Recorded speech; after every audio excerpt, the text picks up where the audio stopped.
1958, a garage on a Saturday morning in southern Indiana.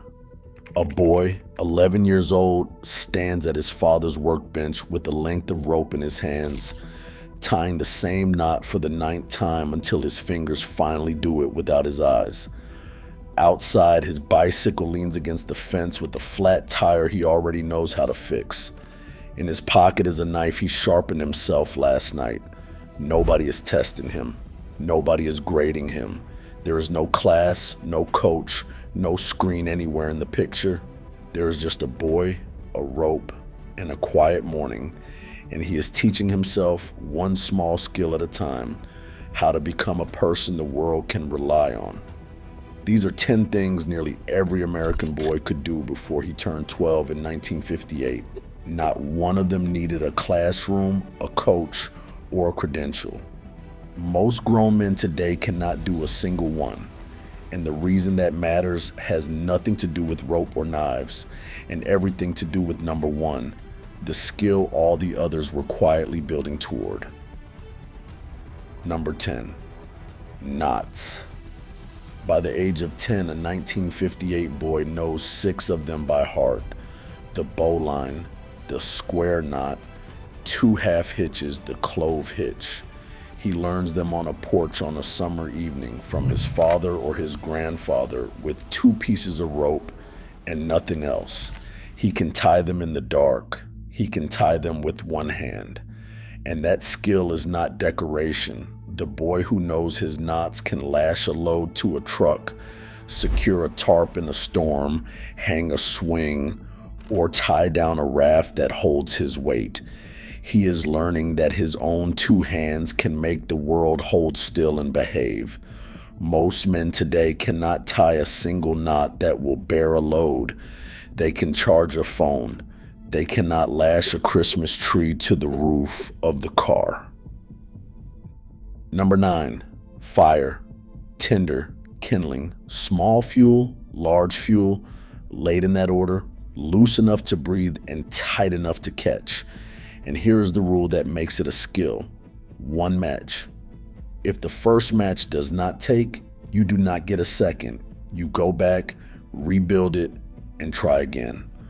A boy learns this until it is automatic, but he is learning more than fire. He is learning the structure of every hard thing he will ever build. You start small, you feed it patiently, you do not pile too much on too soon. A business, a marriage, a life, same shape as the fire: tinder, kindling, patience. Today, a grown man stands over a barbecue with a can of lighter fluid and a fistful of matches and still cannot get it going. The boy did it at 9 with 1 match and some birch bark. Number 8, direction. A 1958 boy can unfold a paper road atlas, find his town, find where he is going, and trace the route with his finger, reading off the highway numbers in order. He knows north from south by the sun and west from east by where it sets. Drop him anywhere within 100 miles of home and he finds his way back. He carries a map of his own region inside his head because he built it himself, 1 trip at a time. He knows exactly where he is in the world. The modern man has a glowing DOT on a screen, and the day that dot fails him, he is lost in his own city. The boy paid $2 for his map at a gas station, and the gas station never once knew where he went with it. That difference is bigger than it sounds. Number 7, catching his own supper. Hook, line, bobber, a worm, and a cane pole, a few dollars at the hardware store, or a stick if that is all he has. A boy sits on a creek bank for 2 hours, catches a bluegill, and brings it home. Then he does the part no child does today. He cleans it himself, scales it on a newspaper on the back step, guts it, dips it in cornmeal, and fries it in the skillet. By 10 years old, he has touched the entire food chain with his own hands, from the worm to the hook, to the fish, to the knife, to the plate. He knows in his hands and his stomach where food actually comes from. The modern child thinks food comes from a delivery app and has never once eaten an animal whose face he saw first. Number 6. The bicycle. A boy gets on it after breakfast and does not really get off it until supper. That bike is not exercise and it is not a toy. It is freedom with wheels on it. His world is not the yard. It is a radius of 5 miles in every direction, and every foot of it is his to explore. He learns the single most important thing a growing person can learn, that he can go and come back. No dot tracks him. No adult can reach him. There is only a boy, a bike, and a whole county, with the streetlights as the only clock that matters. Today's child is driven everywhere, buckled in the back seat watching a screen, and never once learns the way. Quick word before we go on. If these first few have brought something back, take a second and subscribe, because the last few on this list are the ones that really matter, and number 1 ties every one of them together. All right, back to it. Number 5, turning boredom into something. A 1958 boy is bored constantly. Long, empty afternoons with no plan and no adult standing by with an activity. And because he must, he invents. A stick and an old wheel rim become an hour of rolling a hoop down the sidewalk. A cardboard box becomes a fort, then a car, then a rocket. Boredom for him is not a problem. It is the empty space where his own imagination is forced to grow. That is where inventiveness comes from, not from a program, but from an empty hour and the pressure to fill it yourself. The modern child is never once allowed to be bored. The instant the empty space opens, a screen rushes in to fill it, built by the smartest people alive to make sure he never sits in the nothing long enough to make something out of it. Number 4. His first job. By 12, a 1958 boy has won a paper route, mowing lawns, bagging groceries, a few hours at the corner store.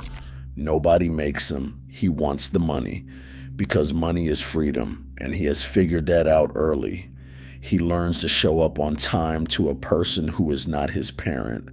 He learns that work is traded for money, and money for the things he wants.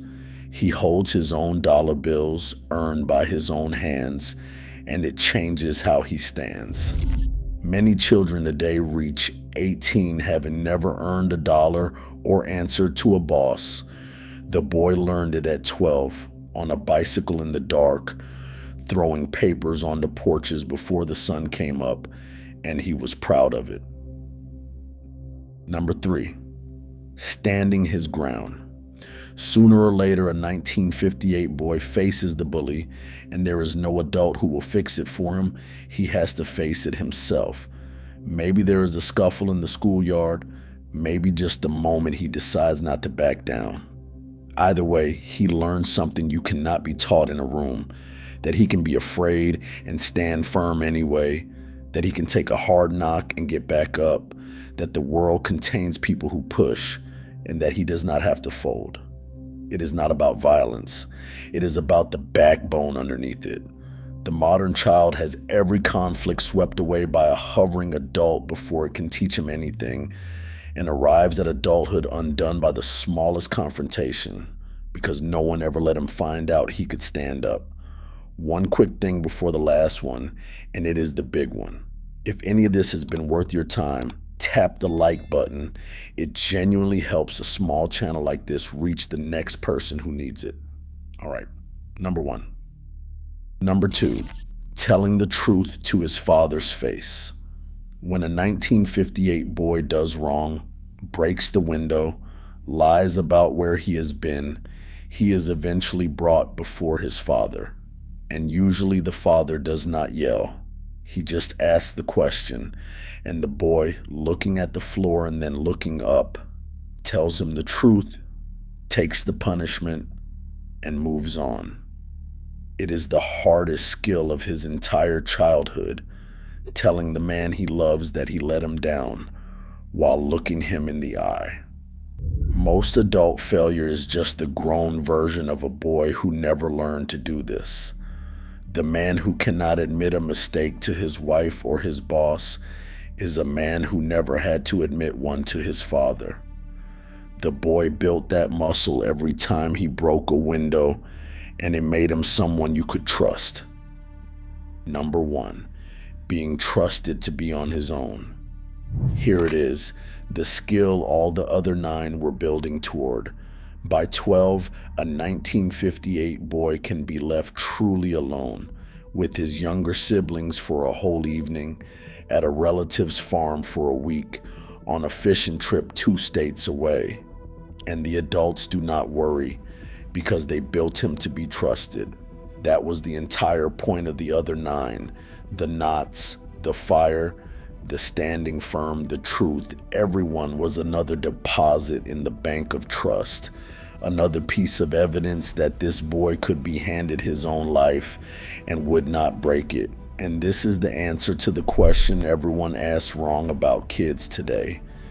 We did not lose the knots and the fires because childhood got worse.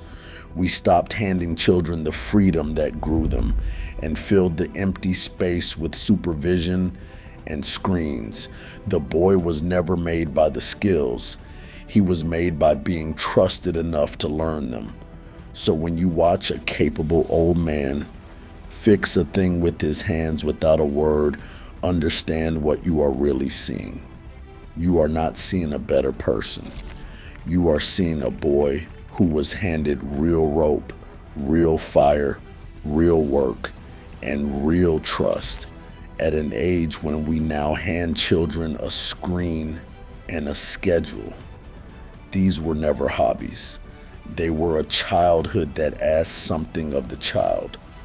Somewhere this morning, a boy could be standing at a workbench with a length of rope, teaching his own fingers a knot in the quiet, if we let him. The skills were never the point.